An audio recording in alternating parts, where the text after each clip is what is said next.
তোমাদের বৌদি ভাইয়ের আজকে একটা চালাকি দেখাই, তোমাদের সাথে আজকে এই ভিডিওটা শেয়ার না করে পারলাম না। তো আমি সকালবেলা কাজে যাওয়ার সময় আমি বলে গেছি যে আজকে বেশি কিছু রান্না করা লাগবে না, একটু আলু দিয়ে ডিমের ঝোল করবা আর ডাল করবা, এই দিয়ে আমি খেয়ে নেবো, আমার হয়ে যাবে, অসুবিধা হবে না। তো তোমাদের বৌদি ভাই ডিমের ঝোল আর ডাল করছে, তোমাদেরকে না দেখি আর পাচ্ছি না, তোমরা আজকে দেখো একটু। এই দেখো, এই হচ্ছে আলু দিয়ে ডিমের ঝোল। এই দেখো, এটা হচ্ছে আলু দিয়ে ডিমের ঝোল। এই যে ডিম দেখতে পাচ্ছ, এটা হচ্ছে আলু দিয়ে ডিমের ঝোল। আর এই যে মুসুর ডাল একসাথে করে রাখছে এরকম, এত করে আমার জানা ছিল না। আমি জানতাম মেয়ে ছেলেদের বুদ্ধি নাকি হাঁটুর নিচে থাকে, ওর যে বুদ্ধি এত তীক্ষ্ণ, এত তীক্ষ্ণ আমার জানা ছিল না। এই দেখো পড়ে পড়ে ঘুমাচ্ছে। এই যে আমি কাছ থেকে এসেছি, এসে দেখছি এরকম ঘুমাচ্ছে বলে আমি আর ডাকি নাই।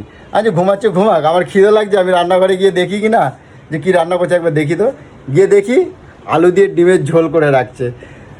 তো যেসব দিদিভাইরা এরা শর্টে কাজ করতে চাও, তো তোমাদের বৌদি ভাইয়ের সাথে যোগাযোগ করো, অনেক তাড়াতাড়ি অনেক শর্টে কাজ তোমাদেরকে শিখিয়ে দেবে।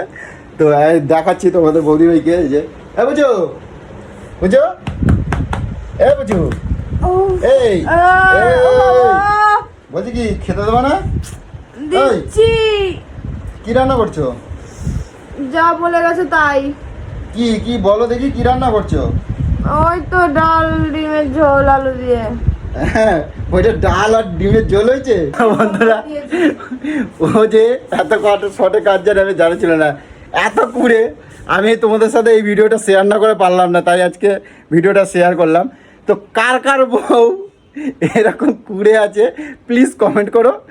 আমি জানতাম আমার বউ এক পিসই আছে, আর কারোর এরকম বউ আছে কি না আমি এইটাই জানতে চাই।